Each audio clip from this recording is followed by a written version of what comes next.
नमस्कार दोस्तों, जय हिंद। स्वागत है आप सभी का यूपी रेगुलर क्लासेस के इस ऑनलाइन प्लेटफॉर्म पे। तो जैसा कि आपको पता है कि यूपी पीसीएस का प्रीलिम्स और आरओ का प्रीलिम्स दोनों नज़दीक हैं, ठीक है। जिसके संबंध में जो अभ्यास सीरीज चल रही है, जिसके माध्यम से हम क्या कर रहे हैं कि 40,000 एमसीक्यू क्वेश्चंस की प्रैक्टिस करते हुए पूरा सिलेबस कवर और 1990 से 2024 तक के जितने भी लेटेस्ट पैटर्न के अच्छे खासे क्वेश्चन पूछे गए हैं उनको एनालिसिस करके सॉल्व कर रहे हैं, ठीक है। तो आज की जो हमारी क्लास है वो है हिस्ट्री की, और हिस्ट्री में भी खासकर एंशियन हिस्ट्री, और एंशियन हिस्ट्री में क्लास नंबर 4 है। इसके पहले 3 क्लासेस हम लोगों ने ऑलरेडी अच्छे से कंप्लीट कर ली है। प्लेलिस्ट सबकी बनी हुई है, ठीक है। आप जाके कोई भी क्लास चेक कर सकते हो। दूसरी चीज, एंशियन हिस्ट्री के क्वेश्चन बहुत ही अच्छे खासे पूछे जाते हैं। अच्छे खासे का मतलब नंबर अच्छे खासे नहीं आते हैं, बहुत ज़्यादा ऐसा क्वेश्चन नहीं कि 10-12 पूछे जाए। देखिए जितने पूछे जाते हैं बहुत ही अच्छे लेवल के पूछे जाते हैं, ठीक है। तो बहुत ही अच्छे तरीके से हम लोग कर रहे हैं। चौथी क्लास है आज, ठीक है। तो चलिए शुरुआत करते हैं सेशन की, और बहुत ही बेहतरीन क्वेश्चन आज के हैं, ठीक है। तो पूरा सेशन जरूर अटेंड करना। तो उससे पहले चैनल पे नए हो सब्सक्राइब कर देना, इस वीडियो को लाइक कर देना और शेयर कर देना। तो चलिए, एंशियन हिस्ट्री क्लास 4 का पहला प्रश्न आपकी स्क्रीन पर ये रहा, और बिल्कुल लेटेस्ट प्रश्न से हम लोग शुरू कर रहे हैं, जो कि पीसीएस जे 2023 में हाल ही में पूछा गया प्रश्न है। क्या कह रहा है? बौद्ध साहित्य में थेरी गाथा निम्नलिखित में से किस निकाय से संबंधित है? बौद्ध साहित्य, पिछले टर्न पे हम लोगों ने जैन धर्म के बारे में थोड़ी बहुत चीजें या काफी कुछ चीजें पढ़ ली थी, है ना। आप वो वीडियो एक बार देख लेना जरूर। तो बौद्ध साहित्य में जो थेरी गाथा है ये किस निकाय से संबंधित है? तो ध्यान रखना, ये खुद्दक निकाय से संबंधित है। खुद्दक निकाय, निकाय कई सारे हैं जिसमें से प्रमुख निकाय के बारे में आपसे पूछा जा सकता है। मैं बता दूं एक आपको, जैसे एक है मज्जिम निकाय। मज्जिम निकाय अगर आपसे पूछ ले कि बौद्ध धर्म के सिद्धांतों की व्याख्या किसमें है, तो इसमें है। सिद्धांतों की व्याख्या, बौद्ध धर्म के जो सिद्धांत हैं उनकी व्याख्या किस निकाय में है, तो मज्जिम निकाय में। एक निकाय है अगुत्तर निकाय। अगुत्तर निकाय के बारे में जरूर सुना होगा। अगुत्तर निकाय में क्या है? 16 महाजनपदों का उल्लेख है। महाजनपद, 16 महाजनपद प्लस 10 गणराज्य, इनका उल्लेख है। क्लियर है? एक है संयुक्त निकाय। तो कुल मिला के ये 2 निकाय, 1, 2 और ये 3, तीनों निकायों की एक एक विशेषता ध्यान रखना है, क्योंकि लेटेस्ट आया हुआ है तो हो सकता है आने वाले समय में पूछ लिया जाए। क्लियर है? चलिए आगे चलते हैं। हाँ, अगला प्रश्न क्या कह रहा है, बहुत अच्छे से देखें कि सूची 1 सूची 2 को मिलान करना है। सूची 1 में चिन्ह है, सूची 2 में अर्थ है। तो बौद्ध धर्म से संबंधित हमको चिन्ह और अर्थों को मिलान करना है। देख लेते हैं।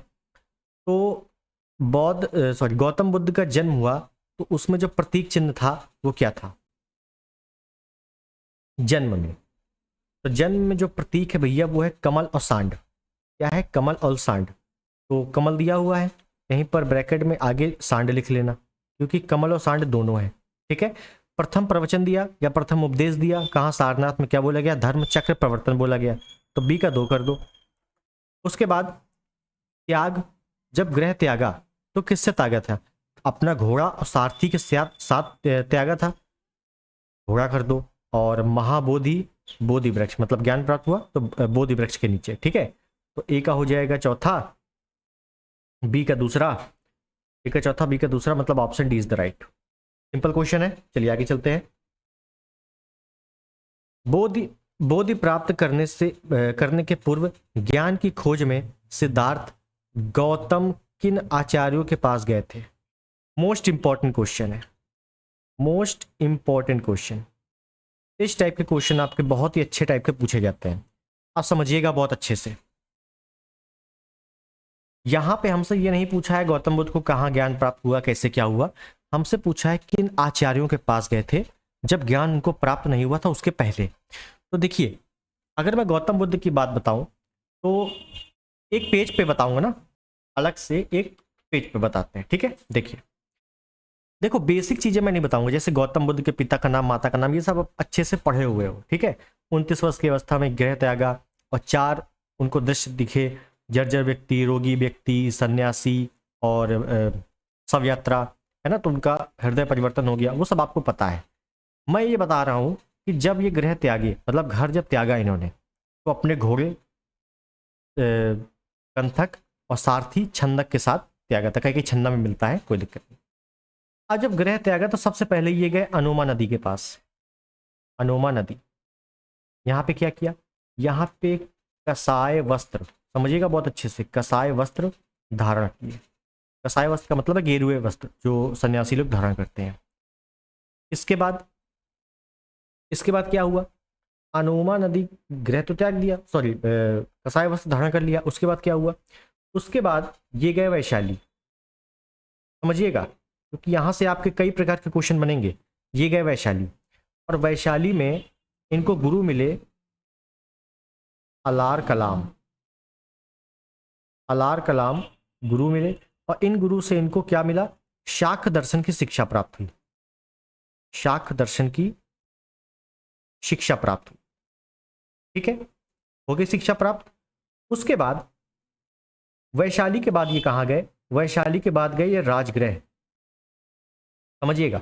वैशाली के बाद कहाँ गए, वैशाली के बाद गए राजगृह। अब राजगृह में क्या हुआ, तो राजगृह में इनको मिले रामपुत्र उदक पिंडक। रामपुत्र उदक पिंडक नाम है पूरा। ये कौन है, ये है योगाचार। योगाचार, तो इनको यहां से योग की शिक्षा मिली। क्या मिली, योग की शिक्षा। अच्छा, अगर आप यूपीएससी वगैरह दोगे ना तो पूछा जाएगा कौन सी योग की शिक्षा मिली थी। तो एक योग था नव संज्ञा ना संज्ञायतन, ये एक योग था, उनकी शिक्षा मिली थी। हालांकि ये पूछा नहीं जाएगा आपसे, लेकिन फिर भी बता दे रहा हूं, ठीक है। योग की शिक्षा मिल गई, बहुत बढ़िया। उसके बाद राजगृह हुआ है, मतलब अनोमा नदी गए, फिर वैशाली गए, फिर राजगृह गए, बिल्कुल क्रम से चल रहा है। राजगृह के बाद ये गए उरुवेला। उरुवेला, उरुवेला में सुरम्ब घाटी। सुरम्ब घाटी, ये उरुवेला है कहाँ, ये बोध गया के पास में है, ठीक है। उरुवेला गए, और यहाँ पे इनको 5 ब्राह्मण मिले। कौन मिले, 5 ब्राह्मण। और ये क्या कर रहे थे, तपस्या कर रहे थे, तो इन्हीं के साथ तपस्या करने बैठ गए। लेकिन क्या करने बैठ गए, समझिएगा, तपस्या करने। लेकिन हुआ ये कि यहीं पर एक सुजाता नामक स्त्री आ गई, सुजाता नामक, और वहां पे सुजाता नामक स्त्री ने इनको खीर खिला दी, और ये थोड़ा लालच में आ गए, खीर खा लिए। तो ये 5 ब्राह्मण थे, ये भी लालच में आ गए, और जो तपस्या थी वो भंग हो गई। तो इन्होंने क्या किया, गौतम बुद्ध को भगा दिया कि भाई तुम्हारी वजह से हमारी तपस्या भंग हुई है, तुम भाग जाओ यहाँ से, ठीक। यहाँ तक समझ में आ गया होगा, बहुत बढ़िया। उसके बाद ये गए प्रॉपर बोध गया, क्योंकि अभी बोध गया के पास में है उरुवेला, अब ये प्रॉपर बोध गया गए, और बोध गया गए तो यहीं पर इनको क्या हुआ, निरंजना नदी के किनारे वट वृक्ष के नीचे वैशाख पूर्णिमा की रात्रि को ज्ञान प्राप्त। क्या प्राप्त हुआ, ज्ञान प्राप्त, ठीक है। तो ये एक स्टोरी आपको अच्छे से समझनी है। अब क्या पूछेगा आपसे, पूछेगा बहुत ही अच्छा प्रश्न, ये बताओ गौतम बुद्ध का संबंध किस क्षेत्र से नहीं है। तो भैया वैशाली से भी है, राजगृह से भी है, उरुवेला से भी है, और बोधगया से तो ही है, ठीक है। और भी कहाँ कहाँ गए आगे देखेंगे। तो कुल मिला के इतनी चीजें आपको अच्छे से पता होनी चाहिए, बहुत ही अच्छे से। अब जब ज्ञान प्राप्त हो गया तो ज्ञान प्राप्त घटना को संबोधि कहा गया, फिर उसके बाद आपको पता ही है, ठीक है। तो अब यहाँ पे आते हैं, सिद्धार्थ ने किन आचार्यों के पास गए, तो भैया पहले अलार कलाम मिले, जो कि इनके क्या है, प्रथम गुरु है, प्रथम गुरु, शाक्त दर्शन की शिक्षा दी थी। फिर उद्रक रामपुट, उद्रक रामपुत उदक पिंडक, ठीक है, रामपुत उदक पिंडक मिले, और यहां से इनको योग की शिक्षा प्राप्त हुई, योग की शिक्षा मिली, ठीक। तो 1 और 2, option D is the right. बताइए अब सिंपल हो गया कि नहीं। अच्छा, तीसरा और चौथा भी सुना सुना लग रहा है, तो इसके बारे में भी देखो। मोगली पुत्र गौशाल, ये कौन है, ये है आजीवक संप्रदाय के अनुयायी, आजीवक संप्रदाय के संस्थापक भी हैं, आजीवक संप्रदाय के संस्थापक हैं। इनके बारे में आगे हम लोग डिटेल में देखेंगे। और ये निगंट नाथ पुत्र क्या है, याद रखना है, महावीर स्वामी। महावीर स्वामी को बौद्ध ग्रंथों में कहा गया है? अगर आपसे पूछता है कि महावीर स्वामी को बौद्ध ग्रंथों में क्या कहा गया, तो निकुंठनाथ बुद्ध कहा गया है। ठीक है, तो ये पॉइंट आपको ध्यान रखना है। चलिए आगे चलते हैं, अगला प्रश्न। भगवान बुद्ध ने निम्नलिखित 4 आर सत्यों का प्रतिपादन किया, नीचे दिए गए कूट का सही प्रयोग करके उनका सही क्रम लिखिए। 4 आर सत्य हैं, उनका क्रम बताना है केवल। 4 आर सत्य कौन से हैं? दुख, दुख का कारण, दुख निरोध, दुख निरोध गामिनी प्रतिपदा। तो पहले नंबर पे है दुख, फिर है दुख का कारण, तो एक के बाद आएगा डी, तो इसको हटा दो। फिर है दुख निरोध, और दुख निरोध गामिनी प्रतिपदा। दुख निरोध गामिनी प्रतिपदा का मतलब है दुख निरोध का मार्ग। ठीक है, तो ऑप्शन ए यहां पर बिल्कुल सही। ठीक है, सिंपल है। नेक्स्ट, गौतम बुद्ध के बारे में निम्नलिखित में से क्या सत्य है? सत्य कौन सा है? तो पहला है वे कर्म में विश्वास करते हैं, आत्मा का शरीर में परिवर्तन मानते हैं, निर्वाण प्राप्ति की विश्वास करते हैं, ईश्वर की सत्ता। देखो, ईश्वर की सत्ता में विश्वास नहीं करते हैं, चौथा तो नहीं होगा। वे कर्म में मानते हैं और पुनर्जन्म, पुनर्जन्म में भी विश्वास करते हैं। कौन? बौद्ध जैन दोनों विश्वास करते हैं। ठीक है, तो यहां पे ऑप्शन ए बिल्कुल सही है। क्लियर है? नेक्स्ट, लेकिन आत्मा की सत्ता में विश्वास नहीं करते। आगे आएगा, मैं बताऊंगा, आत्मा की सत्ता में विश्वास नहीं करते। चलिए आगे देखें। बौद्ध धर्म के विषय में कौन सा कथन सही है, देख लेते हैं। पहला पॉइंट है कि उसने वर्ण एवं जाति को अस्वीकार नहीं किया। तो ये बिल्कुल सही है, उसने वर्ण जाति को अस्वीकार नहीं किया है। लेकिन अभी एक पॉइंट बताऊंगा मैं, उसने ब्राह्मण वर्ण की सर्वोच्च सामाजिक कोटि को चुनौती दी है, ये भी बिल्कुल सही है। उसने कुछ शिल्पों को निम्न माना है, ये भी बिल्कुल सही। तो पहली बात तो यहाँ पे सी ऑप्शन बिल्कुल सही है। एक नोट करके यहाँ पे जरूर लिख लेना है कि गौतम बुद्ध ने क्या किया है। गौतम बुद्ध ने वैदिक सभ्यता या वैदिक साहित्य को अस्वीकार किया है। अस्वीकार मतलब वैदिक साहित्य में जितने भी कर्मकांड है ना, इनको अस्वीकार किया है। हालांकि डिटेल आगे है, वो बताऊंगा। अगला देखते हैं कि बौद्ध धर्म के अनुसार विचार कीजिए। बौद्ध दर्शन, बौद्ध दर्शन में क्या है? पुनर्जन्म नहीं होता है, आत्मा की सत्ता नहीं है। पहली बात तो पुनर्जन्म होता है, ये किसने माना है? ये बौद्ध ने भी माना है और जैन ने भी माना है, दोनों ने माना है। तो पहली बात, पुनर्जन्म नहीं होता, ये सरासर गलत है। ये दोनों मानते हैं कि हाँ भैया होता है। आत्मा की सत्ता नहीं है, बिल्कुल सही। खासकर बौद्ध धर्म में क्या माना है कि भैया आत्मा की सत्ता नहीं है, लेकिन पुनर्जन्म होता है। ठीक है, तो ये स्टेटमेंट बहुत अच्छे से याद रखना, बहुत बार पूछा जा चुका है। तो पुनर्जन्म नहीं होता, ये तो गलत है, ए गलत है, ए गलत है, इसका मतलब है option D is the right. Clear है? चलिए नेक्स्ट। निम्नलिखित वक्तव्यों पर विचार करें और नीचे दिए गए कूट का सही उत्तर चुनें। कुशीनगर मल्ल गणराज्य की राजधानी थी। महात्मा बुद्ध का महापरिनिर्वाण कुशीनगर में हुआ था। हालांकि इसके ऑप्शन ये रहे। ठीक है, तो देख लेते हैं। कुशीनगर मल्ल, हालांकि मैंने आपको जनपद नहीं पढ़ाया अभी, महाजनपद। महाजनपद में भी कैसे कैसे क्वेश्चन आए थे वो पूरा बताऊंगा इसके बाद। ठीक है, तो ये समझ लेना है कि कुशीनगर, मल्लों की राजधानी कुशीनगर थी, ये बिल्कुल सही है।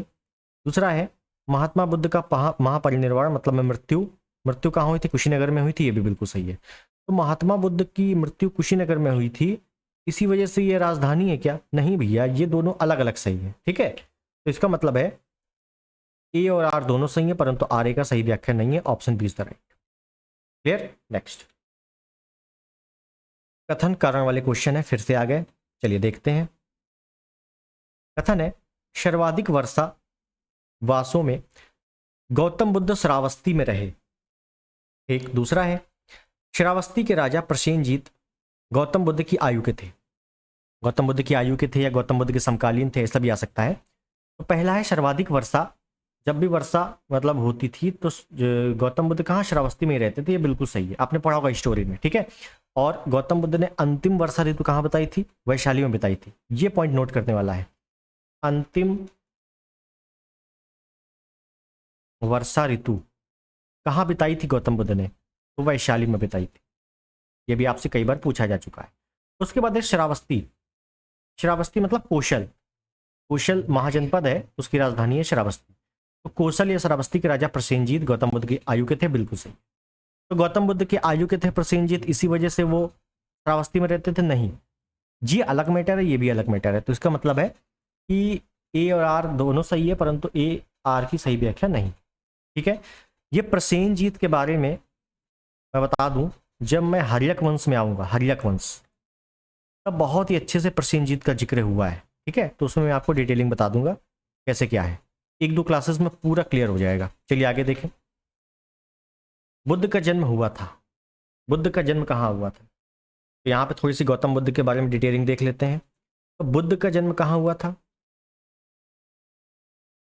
कपिलवस्तु, लुम्बिनी ग्राम। अब देखो यहाँ पे ऑप्शन सी में कपिलवस्तु भी है और लुम्बिनी ग्राम भी है। अब यहाँ कौन सा सही करोगे? तो ध्यान रखना है सबसे, मतलब अगर मैं कह दूं कि आप कहाँ रहते हो, तो आप बोलोगे भारत में। भारत में भी कहाँ? कानपुर में। तो सबसे बेहतरीन क्या है? कानपुर, क्योंकि बिल्कुल एग्जैक्ट लोकेशन मिल रही है ना हमें। बस वही चीज़ें हैं यहाँ पर भी कि जन्म कहाँ हुआ? कपिलवस्तु के लुम्बिनी ग्राम में हुआ, इस वजह से ऑप्शन भी यहाँ पर करना है, लुम्बिनी। ठीक है, जन्म कब हुआ? तो 563, 563 BC में। ठीक है, अब देखो इनका जन्म, गौतम बुद्ध का जन्म कपिलवस्तु में हुआ था या लुम्बिनी में हुआ था, इसकी जानकारी कैसे मिलती है? इनके जन्म की जानकारी किससे मिलती है? तो याद रखना है कि रुम्मीदेई अभिलेख, इससे जानकारी मिलती है, रुम्मीदेई अभिलेख से मिलती है। रुम्मीदेई अभिलेख किस वंश का है? मौर्य वंश का है। मौर्य में भी ये किसका है? खासकर ये अशोक का है, और इसको अशोक का आर्थिक अभिलेख भी कहा जाता है। अगर आपसे पूछेगा कि अशोक का आर्थिक अभिलेख कौन सा है, तो रुम्मीदेई अभिलेख को अशोक का आर्थिक अभिलेख कहा जाता है। ठीक है, और जब भी मौर्य वंश आएगा तो बहुत ही अच्छे तरीके से हम लोग अभिलेखों के बारे में चर्चा करेंगे, क्योंकि वहां से प्रश्न आते हैं। ठीक है, ये हो गया। अब मैं यहीं अगर बात कर लूं कि इनके पिता का नाम शुद्धोधन है, शुद्धोधन है। इनकी माता का नाम क्या है? माता का नाम क्या है? महामाया। माता का नाम महामाया है। महामाया किस वंश की है? तो कोलीय वंश की है। महामाया किस वंश की है? कोलीय वंश की। इनकी पत्नी, पत्नी कौन है? यशोधरा। यशोधरा का अन्य नाम क्या मिलता है? तो गोपा, बिंबा और भतखच्छना, ये नाम मिलते हैं अन्य नाम में। क्लियर है? और इनके बचपन का नाम क्या था? सिद्धार्थ। ठीक है, वो सबको पता है। तो ये कुछ बेसिक जानकारी आपको ध्यान रखनी है। चलिए अगला प्रश्न देखते हैं। गौतम बुद्ध की माँ किस वंश से संबंधित है? देखो आ गया। तो गौतम बुद्ध की माँ कौन है? महामाया है। किस वंश से संबंधित है? कोली वंश। इसी प्रकार से जैसे महावीर स्वामी की माँ कौन है? त्रिशला। ये कौन है? ये किस वंश से हैं? तो ये लिच्छवी वंश से हैं, और चेटक की बहन है। ठीक है, तो इनके बारे में भी ध्यान रखना है। चलिए आगे देखें। लुम्बिनी गौतम बुद्ध का जन्म स्थान था, इसका समर्थन किसके एक अभिलेख में होता है? Most important question, most important question. मतलब कहने का कि लुम्बिनी गौतम बुद्ध का जन्म स्थान था, ये तो चलो पता है, ये तो बहुत ही बेसिक क्वेश्चन हो गया। लेकिन कैसे पता लगता है? कौन सा अभिलेख है जिससे हमें पता लगता है ये सब चीजें? मैंने बताया था अभिलेख से क्वेश्चन आएंगे तो आपका बाहर नहीं जाएगा। तो भैया ये जो अभिलेख है, ये जो अभिलेख है, ये कौन सा है? रुम्मीदेई अभिलेख। रुम्मीदेई अभिलेख है, और यह है किसका? अशोक का है, मतलब मौर्य वंश से संबंधित है। Option A is the right. Clear? चलिए नेक्स्ट। बुद्ध की मृत्यु जहां हुई थी वह स्थान अब कहां है? तो बुद्ध की मृत्यु हुई कहां थी? कुशीनगर में। और जब मृत्यु हुई थी उसको क्या बोला गया? महापरिनिर्वाण बोला गया। क्या बोला गया? महापरिनिर्वाण। तो कहाँ है भैया? कुशीनगर, यूपी में है। Option D is the right. Next, बहुत ही सिंपल क्वेश्चन है। महात्मा बुद्ध का महापरिनिर्वाण किसके गणतंत्र में हुआ था? अब देखो महापरिनिर्वाण अभी हम लोगों ने देखा है कहाँ हुआ था? कुशीनगर में। कुशीनगर में महापरिनिर्वाण का मतलब मृत्यु। अब कुशीनगर किसकी राजधानी है? मल्ल की राजधानी क्या है? कुशीनगर। तो मल्लों की है भैया ये गणतंत्र। Option is the right. ठीक है, मैंने बताया कि महाजनपद आ जाएगा तो वहां से बहुत सारे क्वेश्चन आप पे क्लियर हो जाएंगे। ठीक है, चलिए आगे देखें। बुद्ध के महापरिनिर्वाण की तिथि लगभग थी? महापरिनिर्वाण मतलब मृत्यु कब हुई थी? तो 483 ईसा पूर्व BC में हुई थी। कहाँ? कुशीनगर में। और 483 से ही फिर क्या हो गया, इनकी मृत्यु के बाद बौद्ध संगीति सभा शुरू हुई थी, जिसमें बौद्ध संगीति सभा टोटल कितनी हुई है, 4 हुई है। बौद्ध संगीति सभा मैं आपको अभी बताने वाला हूं थोड़ी देर में, ठीक है, बहुत ही बेहतरीन तरीके से पूरा विस्तार। ठीक, चलिए आगे देखें। तब तक सारनाथ में अपना प्रथम प्रवचन किसने दिया था? तो सारनाथ में प्रथम प्रवचन जब ज्ञान प्राप्त हो गया, किसने दिया था? महात्मा बुद्ध ने दिया था। और सारनाथ में प्रथम प्रवचन जो दिया, इस घटना को क्या बोला गया?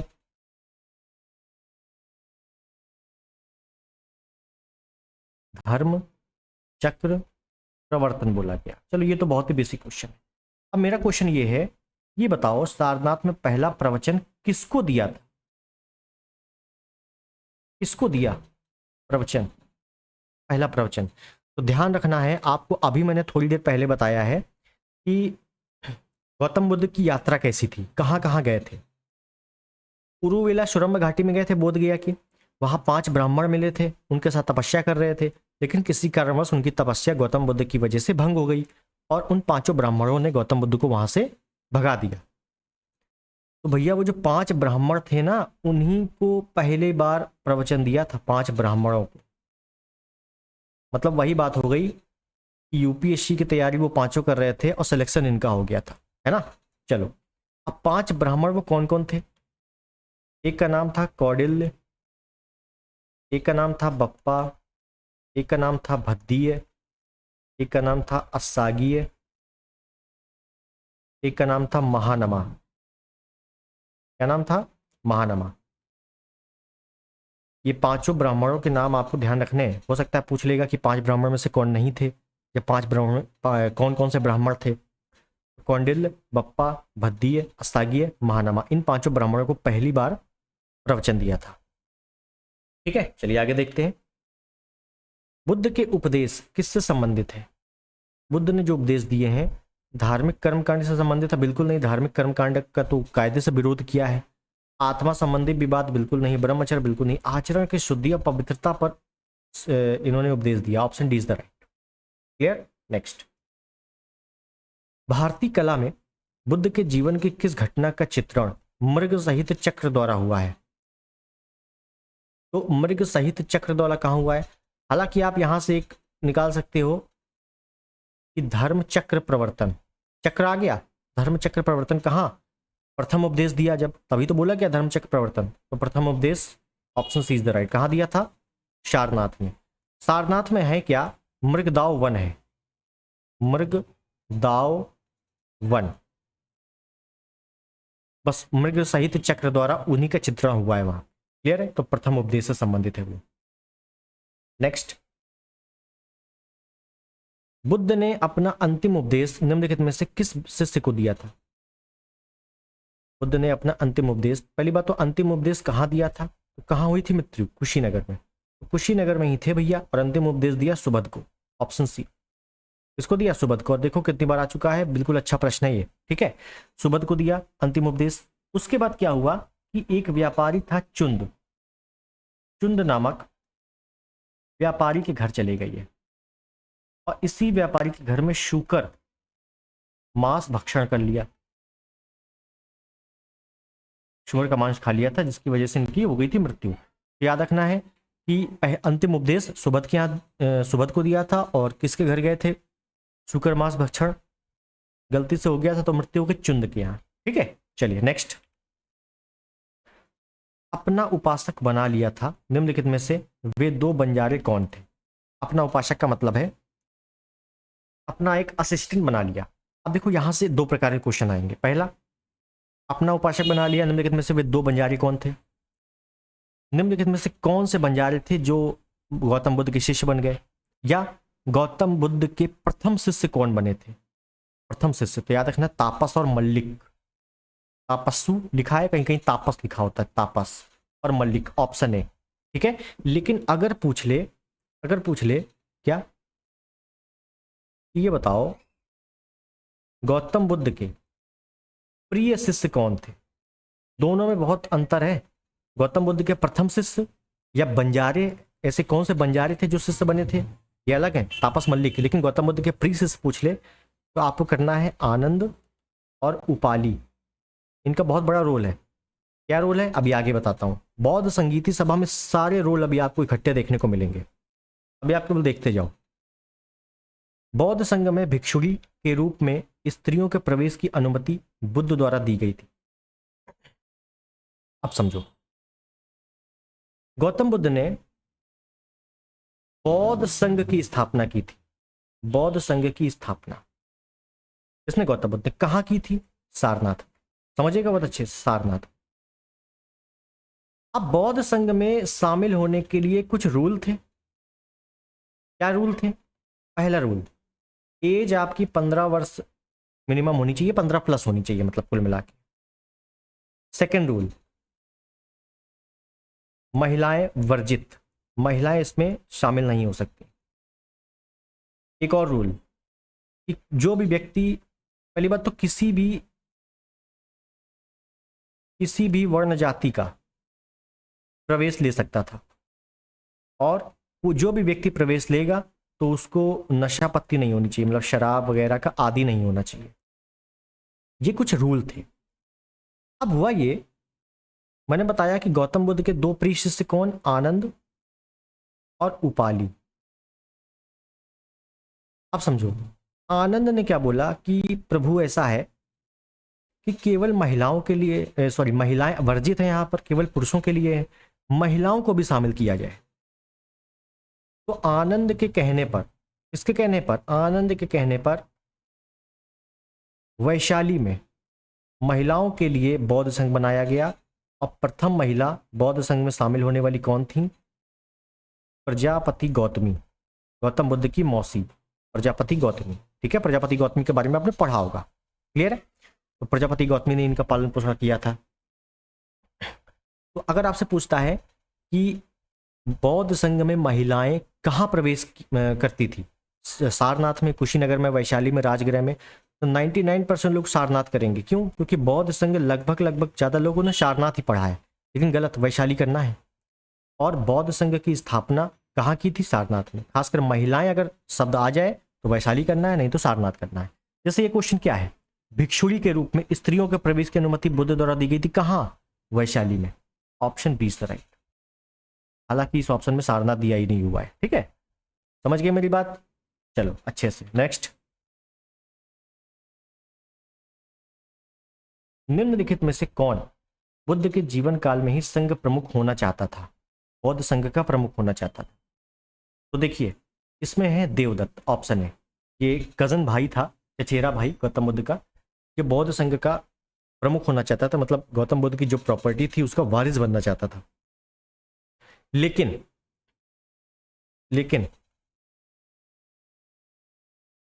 बौद्ध संघ में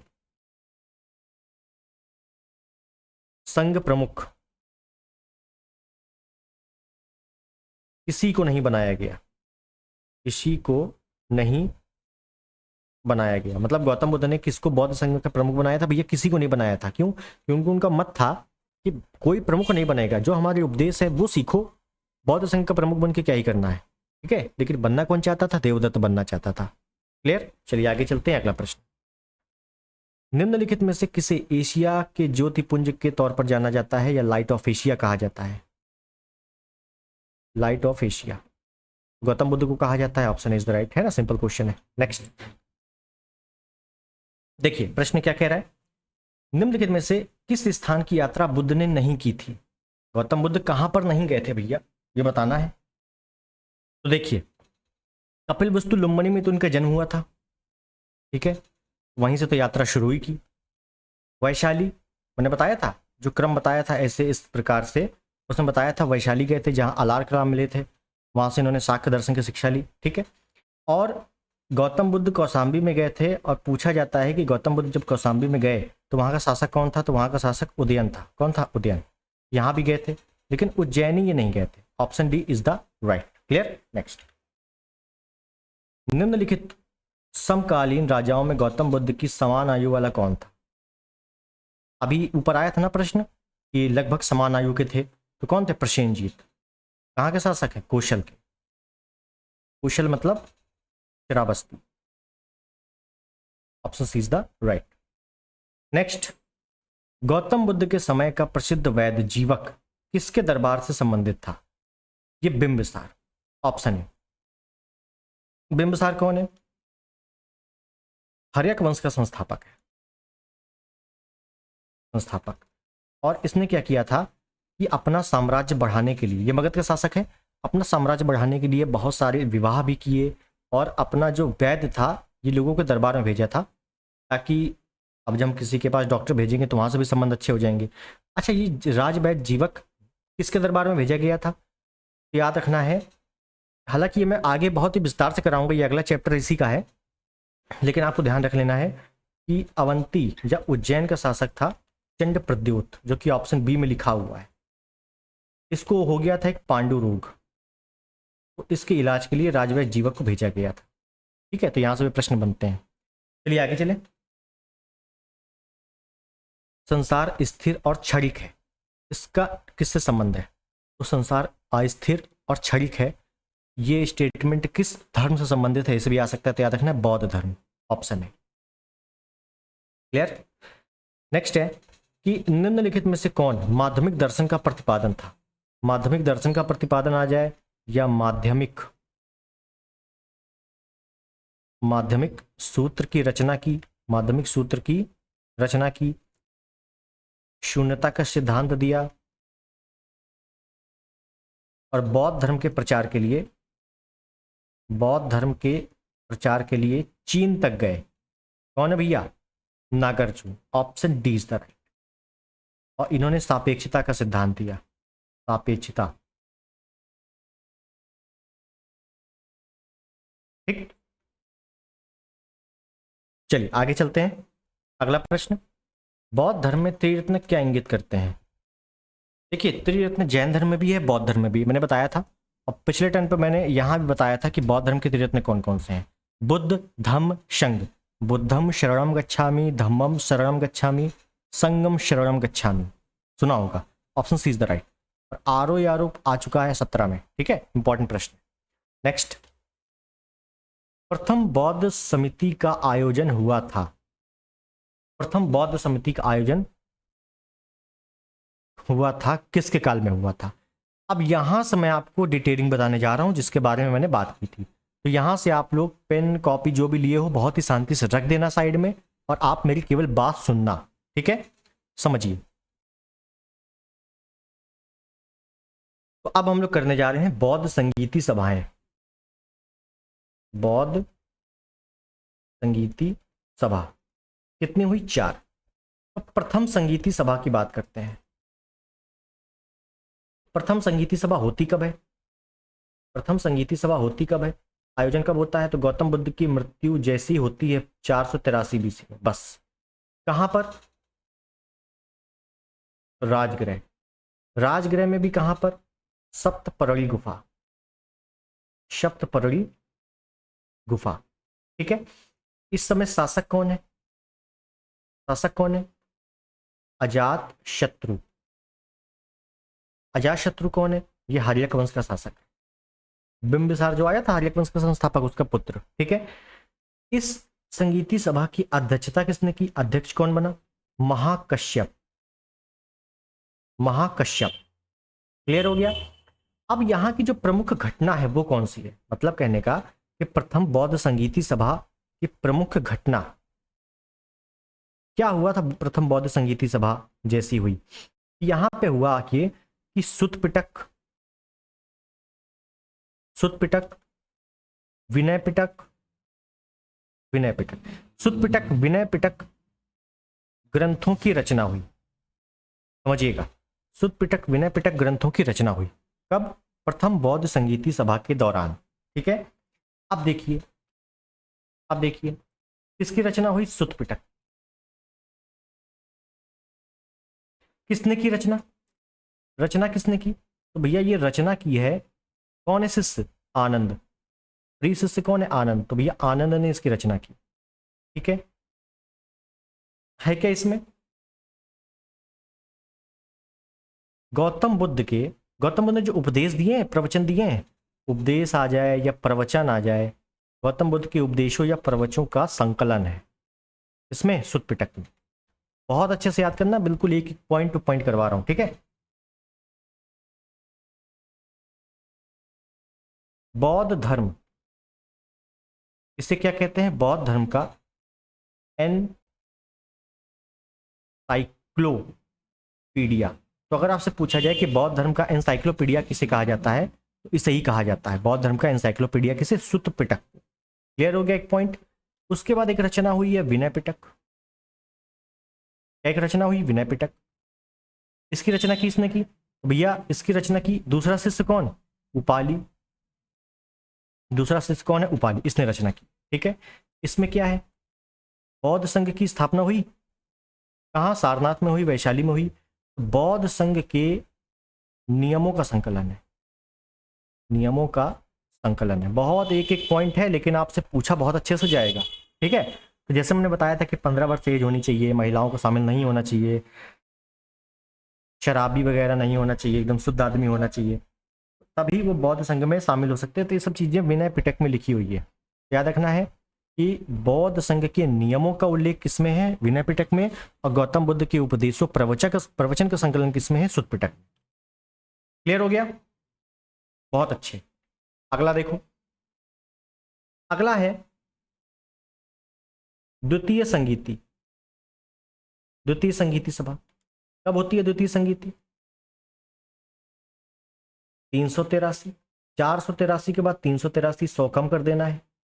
कहाँ होती है? वैशाली में। कहाँ होती है? वैशाली में। शासक कौन है? शासक कौन है? कालाशोक। कौन है? कालाशोक। ये सभी हर्यक वंश में आएंगे, बहुत अच्छे से डिटेल में पढ़ेंगे इनके बारे में। अध्यक्षता कौन कर रहा है इस? अध्यक्ष कौन है? सर्वकामीय साबरमेर कहीं कहीं लिखा होता है, ठीक है। अब और क्या हुआ? मुख्य घटना बताओ। मुख्य घटनाएं तो इंपॉर्टेंट है। मुख्य घटना, मुख्य घटना क्या हुई? मुख्य घटना हुई कि भैया बौद्ध धर्म दो भागों में बटा। दो भागों में बटा। कौन से दो भाग? हीनयान महायान? गलत। यहां पे ये बटा है स्थिरवादी, स्थिरवादी और सांघिक। ये आपको कोई भी नॉर्मली बुक में नहीं मिलेगा, जब आप एनसीईआरटी पढ़ोगे ना उसमें मिलेगा। तो मैं आपको सब कंबाइंड करा के एक्सप्लेनेशन कराता हूँ, ठीक है। तो ये मत सोचना कोई बुक है, घटना चक्र है, उसी से एक्सप्लेनेशन हो गया, बिल्कुल नहीं। क्लियर? तो द्वितीय संगीति सभा में क्या हुआ स्पेशली कि बौद्ध धर्म दो भागों में बट गया है, स्थिरवादी सांघिक। स्थिरवादी सांघिक का बहुत लंबा चौड़ा पैटर्न है, लेकिन आपको सिर्फ एक पॉइंट याद रखना है। स्थिरवादी का मतलब स्थिर है, एक जगह रुका हुआ है। एक जगह रुका हुआ होने का मतलब है कि मूल शिक्षाएं किसकी? गौतम बुद्ध की मूल शिक्षाओं मूल शिक्षाओं पर विश्वास करने वाले लोग, और सांघिक परिवर्तित शिक्षाओं को मानने वाले लोग। मतलब समझ में आया? नहीं आया? फिर समझो। द्वितीय संगीति सभा में मुख्य घटना यह हुई है कि बौद्ध धर्म दो भाग में बट गया है, एक है स्थिरवादी, एक है सांघिक। स्थिरवादी वो लोग हैं जो गौतम बुद्ध के मूल उद्देश्यों को मानते हैं, मूल शिक्षाओं को मानते हैं। सांघिक वो लोग हैं जो थोड़ा सा चेंजमेंट करके मानते हैं, परिवर्तित शिक्षाओं को मानते हैं। क्लियर है? बस इतना पॉइंट याद रखना है। क्लियर है? चलिए उसके बाद तृतीय संगीति। तृतीय संगीति कब हुई? तृतीय संगीति 251 कहीं कहीं लिखा होता है, 255 लिखा होता है, लेकिन आता नहीं है कुछ भी एग्जाम में। कहाँ हुई? पाटलिपुत्र। ये आ सकता है। शासक कौन है इस समय? शासक कौन है? अशोक। और अध्यक्षता कौन कर रहा है? अध्यक्ष कौन है? मोगली पुत्र तिस। मोगली पुत्र तिस, ठीक है, ये अध्यक्षता कर रहा है। बहुत बढ़िया। अब मुख्य घटना क्या है? मुख्य घटना क्या है? मैंने आपको त्रिपिटक बताया, सुत्त पिटक, विनय पिटक, जो पहली संगीति सभा के बाद ही बन गए थे। अब बचा क्या है? अभिधम्म पिटक। अभी धम्म पिटक। तो अभिधम्म पिटक की क्या हुई है, रचना हुई है। अभिधम्म पिटक की रचना की किसने है, तो भैया मोगली पुत्र तिस ने की है। किसने की है, यही जो अध्यक्षता कर रहा है मोगली पुत्र तिस, इसी ने की है। ठीक, अब अभिधम्म पिटक में है क्या, तो बौद्ध धर्म के दर्शनों का उल्लेख है। बौद्ध धर्म की दार्शनिक व्याख्या की गई है, दार्शनिक व्याख्या। क्लियर है। तो सुत पिटक, विनय पिटक, अभिधम्म पिटक की तीनों की रचनाएं किसने की, तीनों में क्या क्या विशेषताएं, सब मैंने बता दिया। क्वेश्चन कुछ भी आएगा आप कर लोगे। उसके बाद चौथी संगीति। चौथी संगीति कब होती है, ये होती है प्रथम शताब्दी में, प्रथम शताब्दी में। ठीक है, और कहाँ होती है, तो कश्मीर के कुंडलवन में, कश्मीर कुंडलवन में। ठीक, और अगर मैं बोल दूं शासक कौन है, तो शासक है इस समय कनिष्क, कुषाण वंश का। और अगर मैं बोल दूं अध्यक्षता कौन कर रहा है, अध्यक्ष कौन है इस समय, तो अध्यक्ष याद रखना है कि वसुमित्र। कौन है, वसुमित्र। और पहली बार चौथी संगीति सभा में उपाध्यक्ष बनाया गया है, पहली बार। ब्रैकेट में लिख दे रहा हूं, पहली बार ऐसा हुआ है कि अध्यक्ष, उपाध्यक्ष बनाया गया है। उपाध्यक्ष कौन बना है, अश्वघोष, जिसने बुद्ध चरित्र की रचना की है। ठीक है, वो तो आगे देखेंगे हम लोग बहुत अच्छे से, ये ध्यान रखना है। अब यहाँ की मुख्य घटना क्या है, आपको ध्यान रखना है कि दूसरी बौद्ध संगीति सभा में बौद्ध धर्म दो भागों में बटा है। चौथी के बाद भी क्या हुआ है कि बौद्ध धर्म दो भागों में बट गया है, बौद्ध धर्म दो भागों में बटा। अब दो भाग कौन कौन से, हीनयान, महायान। और हीनयान महायान के बारे में सिर्फ एक एक पॉइंट याद रखना है। क्या, पहला पॉइंट कि हीनयान आपका उत्तर भारत का है। आपसे पूछेगा कि हीनयान स्पेशली उत्तर भारत में कौन सा बौद्ध धर्म है, हीनयान। महायान खासकर दक्षिण भारत का। हीनयान में सेम वही चीजें हैं कि हीनयान में लोग क्या है, देखो स्थिरवादी सांघिक में क्या बताया था, स्थिरवादी में जो मूल सिद्धांत को मानते हैं गौतम बुद्ध की, और सांघिक में थोड़ा सा परिवर्तित सिद्धांत को मानते हैं। हीनयान में क्या है कि केवल गौतम बुद्ध के उपदेशों को मानते हैं, उपदेशों को मानते हैं। लेकिन महायान क्या है, उपदेशों को भी मानते हैं प्लस मूर्ति पूजा भी करते हैं, मूर्ति पूजा। ठीक है, और सेम चीज यहां पे भी है, उपदेशों को मानते हैं तो भैया जो मूल स्वरूप अपनाया है वो हीनयान वाले हैं, और जिन्होंने थोड़ा सा परिवर्तित रूप अपनाया है वो महायान वाले हैं। ठीक है, समझ में आ गया। और यहाँ पे क्या है, केवल उपदेशों को मानते हैं, और यहाँ क्या है, उपदेश को भी मानते हैं, मूर्ति पूजा भी करते हैं, देवत्व का भी, गौतम बुद्ध को देवत्व भी मानते हैं। ठीक है ना, तो सब चीजें महायान में हो गई हैं, लेकिन हीनयान में क्या है, केवल उपदेश। क्लियर, बहुत अच्छे से आपको चारों संगीति सभाएं जो जो स्पेशल चीजें हैं वो मैंने आपको बता दी। ठीक है, चलिए अगला प्रश्न देखते हैं। प्रश्न देखने से पहले मैं देख लूं कि क्वेश्चन पिछला छूटा था क्या। हाँ, प्रथम बौद्ध संगीति सभा आयोजन हुआ अनिरुद्ध के शासनकाल में, गलत। बिंबिसार गलत, उदयभद्र गलत, option B is the right, Ajatashatru के शासनकाल में। क्लियर है। और बहुत अच्छे से आपको क्वेश्चन पढ़ना है कि क्या पूछा गया है, शासन कौन कर रहा है संगीति सभा में, की अध्यक्षता कौन कर रहा है, कंफ्यूजन हो जाती है। क्लियर, चलिए अगला देखते हैं कि निम्नलिखित में से किस स्त्रोत में अशोक के राज्यकाल में तृतीय बौद्ध संगीति होने का उल्लेख मिलता है। जब मैं आपको आगे बहुत अच्छे से मौर्य वंश पढ़ाऊंगा, बहुत सारी डिटेलिंग, बहुत सारे अभिलेख आएंगे, तो अभिलेखों से क्वेश्चन जो भी आएंगे तो उनके बारे में बिल्कुल भी चिंता नहीं करनी है। तो ये आपको ध्यान रखना है, दीपवंश, महावंश, 2 और 3, मतलब option B is the right. हालांकि दिव्या बदान भी गौतम बुद्ध का ही बौद्ध ग्रंथ भी है, लेकिन अशोक के शासनकाल में तृतीय बौद्ध संगीति सभा हुई, इसका उल्लेख दीपवंश और महावंश बौद्ध ग्रंथ में मिलता है। ठीक है, चलिए आगे। निम्नलिखित में से किस बौद्ध ग्रंथ में संघ जीवन के नियमों का उल्लेख है, बताओ। आ गया, संघ जीवन मतलब जो बौद्ध संघ बनी थी सारनाथ में, बौद्ध संघ के जो नियम थे, इसका उल्लेख किसमें है, तो विनय पिटक में है, बताया था मैंने, option B is the right. अब ये वाले क्वेश्चन तो आप तुरंत चुटकियों में हलवा बना दोगे। चलो आगे चलते हैं। मिलिंद पन्हो, मिलिंद पन्हो क्या है, मिलिंद पन्हो संस्कृत नाटक है, जैन वृत्तांत है, पाली ग्रंथ है, फारसी महाकाव्य। देखिए एक है मिनांडर। ये मिनांडर कौन है? ये है यूनानी शासक। और एक है नागसेन। नागसेन है, नागार्जुन नहीं है। नागसेन कौन है? ये बौद्ध धर्मानुयायी है। नागसेन ने मिनांडर को शिक्षा दी, इसकी बौद्ध धर्म की। अच्छे समझना, नागसेन ने मिनांडर को बौद्ध धर्म की शिक्षा दी, और जो शिक्षा दी बौद्ध धर्म को, जो प्रश्न उत्तर जो हुए इनके बीच में, इन्होंने एक पुस्तक में लिख दिया। उस पुस्तक का नाम क्या रखा? मिनांडर इसका नाम है शासक का, उसी से रख दिया मिलिंद पन्हो। उसी पुस्तक का नाम क्या रख दिया? मिलिंद पन्हो। अब जब बौद्ध धर्म की शिक्षा दी है तो बौद्ध धर्म की भाषा क्या है? पाली। तो इसी को क्या बोल दिया गया? पाली ग्रंथ। Option C is the right. समझ गए मेरी बात? नहीं समझे? फिर समझो। मिनांडर कौन है? यूनानी शासक है। नागसेन बौद्ध धर्म का अनुयायी है। नागसेन ने मिनांडर को बौद्ध धर्म की शिक्षा दी। उस बौद्ध धर्म की शिक्षा में जो भी प्रश्न उत्तर हुए उनकी एक पुस्तक बना दी, किताब में लिख दिया। उसी किताब को मिलिंद पन्हो कहा गया। और बौद्ध धर्म की जो भाषा है वो क्या है? पाली। जैसे जैन धर्म की भाषा क्या है? प्राकृत। और जब बौद्ध धर्म की भाषा पाली है तो इसी को पाली ग्रंथ कह दिया गया। ठीक है, option C is the right. और मैं बता दूं, ये प्रश्न यहां पे लिख लीजिए, यूपीपीसीएस प्री 2023 में आया हुआ प्रश्न।